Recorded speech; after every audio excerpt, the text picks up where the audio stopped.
Assalamualaikum warahmatullahi wabarakatuh. Saya Siti Makfiratul Ula, peserta Latsar CPNS tahun 2022. Pada kesempatan kali ini, saya akan memaparkan hasil resum materi analisis isu kontemporer.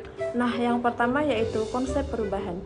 Perubahan adalah suatu yang tidak bisa dihindari dan menjadi bagian dari perjalanan peradaban manusia.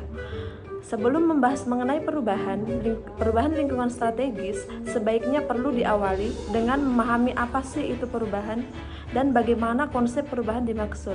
Cara kita menyikapi terhadap perubahan adalah hal yang menjadi faktor pembeda yang akan menentukan seberapa dekat kita dengan perubahan tersebut, baik pada perubahan lingkungan individu, keluarga, masyarakat, pada level lokal dan regional, nasional, dan dunia. Berdasarkan Undang-Undang ASN, setiap PNS memahami dengan baik fungsi dan tugasnya, yaitu yang pertama, melaksanakan kebijakan publik yang dibuat oleh pejabat pembina kepegawaian sesuai dengan peraturan perundang-undangan. Yang kedua, memberikan pelayanan publik yang profesional dan berkualitas. Dan yang ketiga, mempererat persatuan dan kesatuan negara Republik Indonesia. Selanjutnya yaitu perubahan lingkungan strategis.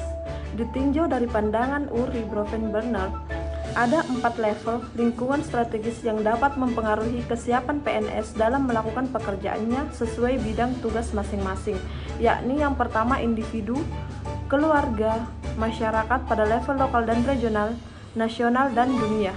Selanjutnya yaitu modal insani dalam menghadapi perubahan lingkungan strategis. Modal insan yang dimaksud di sini adalah istilah modal atau kapital dalam konsep modal manusia. Konsep ini pada intinya menganggap bahwa manusia merupakan suatu bentuk modal yang tercermin dalam bentuk pengetahuan, gagasan atau ide, kreativitas, keterampilan, dan produktivitas kerja.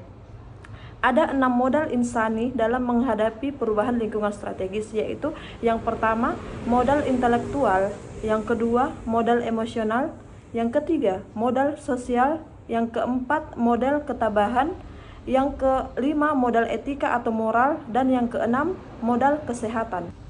Selanjutnya, isu kontemporer.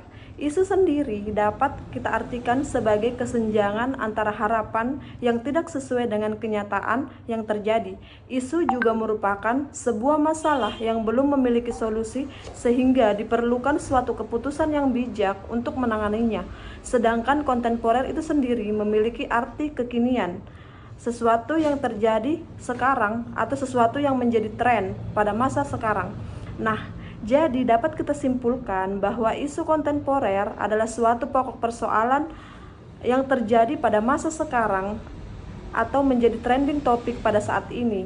Jadi, solusi penyelesaiannya harus sesuai dengan masa sekarang.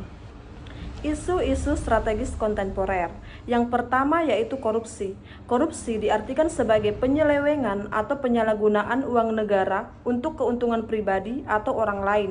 Yang kedua yaitu narkoba atau narkotika, merupakan zat atau obat yang berasal dari tanaman atau bukan tanaman yang dapat menyebabkan penurunan atau perubahan kesadaran, hilangnya rasa, mengurangi sampai menghilangkan rasa nyeri, dan dapat menimbulkan ketergantungan. Tiga yaitu terorisme dan radikalisme. Terorisme adalah perbuatan yang menggunakan kekerasan atau ancaman yang menimbulkan suasana teror atau rasa takut. Sedangkan radikalisme adalah proses mengadopsi sebuah sistem kepercayaan ekstrim, termasuk kesediaan untuk menggunakan, mendukung, atau memfasilitasi kekerasan sebagai metode untuk menuju kepada perubahan sosial. Yang keempat yaitu money laundering atau pencucian uang. Yang dilakukan dalam kegiatan money laundering adalah upaya menyamarkan, menyembunyikan, menghilangkan atau menghapuskan jejak dan asal-usul uang kekayaan yang diperoleh dari hasil tindak pidana. Yang kelima yaitu proxy war. Sejarahnya, perang proksi telah terjadi sejak zaman dahulu sampai dengan saat ini, yang dilakukan oleh negara-negara besar menggunakan aktor negara maupun aktor non-negara. Yang keenam, kejahatan mass communication atau komunikasi massa. Yang pertama yaitu cybercrime, hate speech atau ujaran kebencian, dan hoax atau berita palsu.